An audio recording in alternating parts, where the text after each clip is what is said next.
Madikeri government മ്യൂസിയത്തിലെ കാഴ്ച കാണാൻ വേണ്ടിയിട്ടാണ് നമ്മളിപ്പോൾ എത്തിയിട്ടുള്ളത്. നേരത്തെ കണ്ട പാർക്കിന്റെ തൊട്ടിപ്പുറം തന്നെയാണ് ഈ സ്ഥലം. നമ്മൾ നേരത്തെ ആദ്യം പോയ പാർക്കിന്റെ തൊട്ടിപ്പുറം തന്നെയാണ് ഈ സ്ഥലം.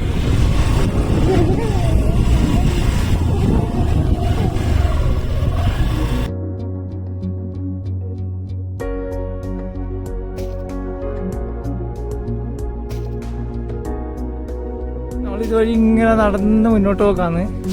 നല്ല വെയിലുണ്ട്, പക്ഷേങ്കിൽ ആ വെയിലിന്റെ ചൂടറിയുന്നില്ല. നല്ല കാറ്റുമുണ്ട്, അതുപോലെ തന്നെ ഇളം തണുപ്പുണ്ട്. 12 മണിയായിട്ടും ചൂടറിയുന്നില്ല.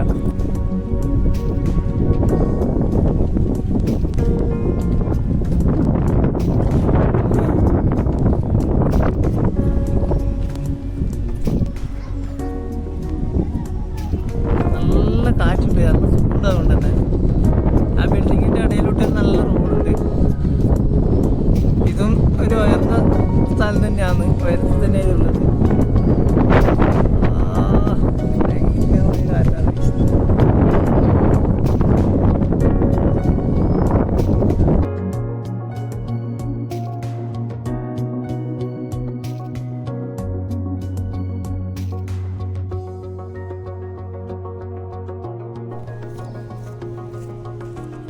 ഇപ്പോ നേരെ ഇങ്ങനെ ഒരു കാഴ്ചയുണ്ട് പുറത്തേക്ക്.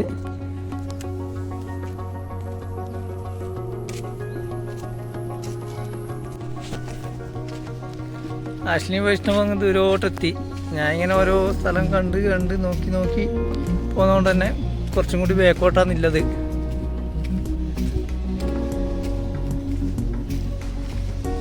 പഴയ ബിൽഡിംഗ് എല്ലാം കുറേ ഇങ്ങനെ പൊളിഞ്ഞ് വീണിട്ടാന്നുള്ളത്.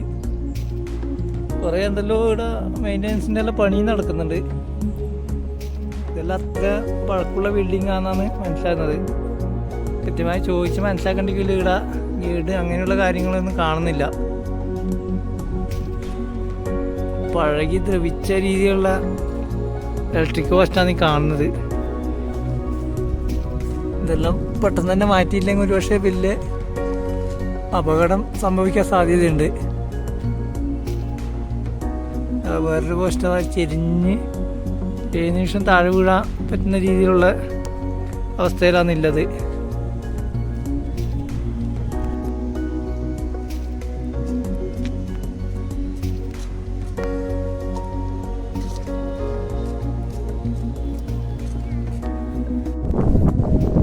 ഈ ഒരു എടുപ്പിൻ്റെ നിർമ്മിതിയുടെ രീതി എന്ന് പറഞ്ഞാൽ കുറേ നല്ല വീതി തോന്നിക്കുന്നുണ്ട്. ഈ ഭാഗം നല്ല വീതിയുണ്ട്. പക്ഷേങ്കിൽ ഒരാൾക്ക് കഷ്ടിച്ച് കയറാൻ പറ്റിയ സ്ഥലമേ ഉള്ളൂ.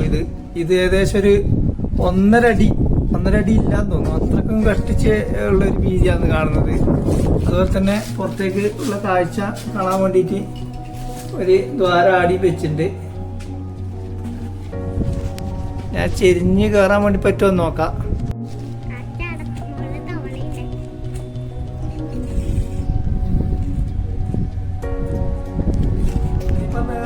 കയറാൻ വേണ്ടി പറ്റൂല, ഇങ്ങനെ അതാ ചെരിഞ്ഞിട്ട് മാത്രമേ പോകാൻ വേണ്ടി പറ്റൂ. അതൊരു ഇത് കഴിഞ്ഞിട്ട് ഇത്ര വീതിയേ ഉള്ളൂ. തടിയുള്ള ആൾക്കാണെങ്കിൽ അതും ബുദ്ധിമുട്ട് തന്നെയായിരിക്കും.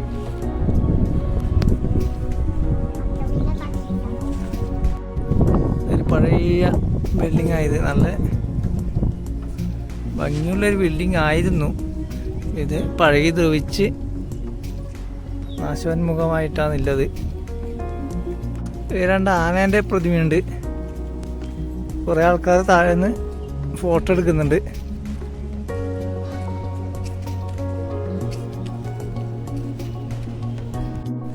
ഇതെല്ലാം കുറേ വലിയ ബിൽഡിംഗ് ഉണ്ട്. പക്ഷെ ഇതെല്ലാം വെച്ചാൽ പഴകി ദ്രവിച്ച് പൊട്ടിപ്പൊളിഞ്ഞ അവസ്ഥയിലാണുള്ളത്.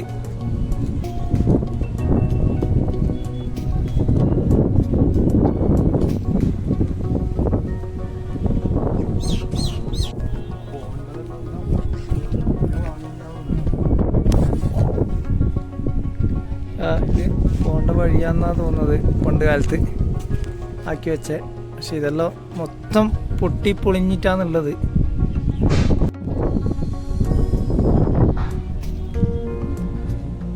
ഇവിടെ ഒരു അമ്പലമുണ്ട് ഇതിൻ്റെ ഉള്ളിൽ തന്നെ.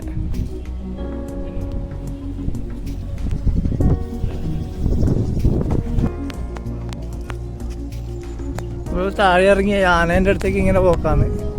വൈഷ്ണു പറഞ്ഞു നമുക്ക് അവിടെ പോയിട്ട് കുറച്ച് ഫോട്ടോസെല്ലാം എടുക്കാമെന്ന് പറഞ്ഞിട്ട് അങ്ങനെ നടന്ന് പോക്കാം നമ്മൾ.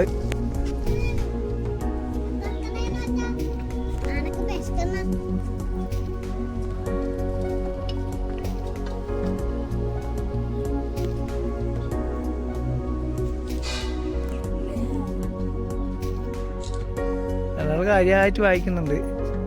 കന്നഡയിലും ഹിന്ദിയിലും അല്ലാന്ന് എഴുതിയിട്ടുള്ളത്, ഇംഗ്ലീഷിലുണ്ട്. കാര്യമായിട്ട് വായിക്കുന്നുണ്ട്. ആശയാണ് ശരിക്കും വായിക്കുന്നത്.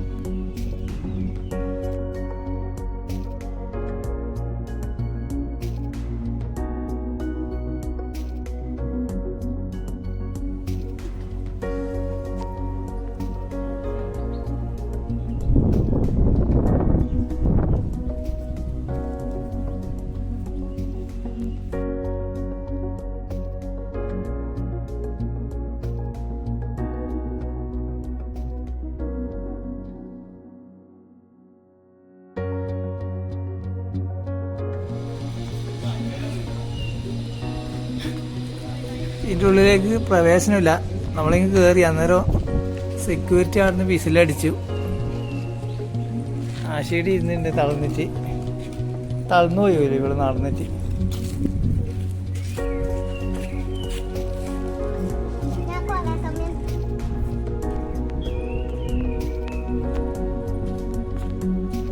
ഇതിൻ്റെ ഉള്ളിൽ ചിത്രപ്പണിയെല്ലാം ഉണ്ട്, ചിത്രം വരച്ചതെല്ലാം ഉണ്ട്. പക്ഷേങ്കിൽ നമുക്ക് അങ്ങോട്ടേക്ക് പോകാൻ പറ്റാത്തതുകൊണ്ട് കൃത്യമായ രീതിയിൽ അത് വീഡിയോ എടുക്കാനും പറ്റില്ല. അതെല്ലാം നശിച്ച് പോയി. പിന്നെ അത് വീണ്ടും വരക്കുക എന്നാണെന്ന് അറിയില്ല. കാരണം ബാക്കി സ്ഥലത്തെല്ലാം പെയിൻറ്റിങ് എല്ലാം ചെയ്യുമെന്ന്. ഇവിടെ ഒരുപാട് സഞ്ചാരികൾ ഇങ്ങനെ വന്നുകൊണ്ടിരിക്കുന്നുണ്ട്. ഒരുപാട് വണ്ടി നിർത്തി വെച്ചിട്ട് കാണുന്നുണ്ട്. പല സ്ഥലത്തായിട്ട് ഇങ്ങനെ നടന്ന് പോകുന്നുണ്ട് ആൾക്കാർ. നമ്മളങ്ങനെ പുറത്തേക്ക് ഇറങ്ങാൻ വേണ്ടി നോക്കുമെന്ന്. നടന്നോ?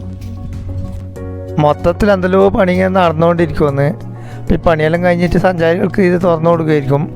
കുറേ സഞ്ചാരികൾ ഈ പണിയെടുക്കുന്നതൊന്നും അറിയാതെ കണ്ട് വന്നിട്ട് കാണാൻ പറ്റാത്തതുകൊണ്ട് തിരിച്ചു പോകുന്നുണ്ട്.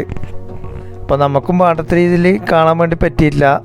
അപ്പോൾ ഇനി അടുത്ത സ്ഥലത്തേക്ക് നമ്മൾ യാത്ര പുറപ്പെടുമെന്ന്. ഓക്കെ.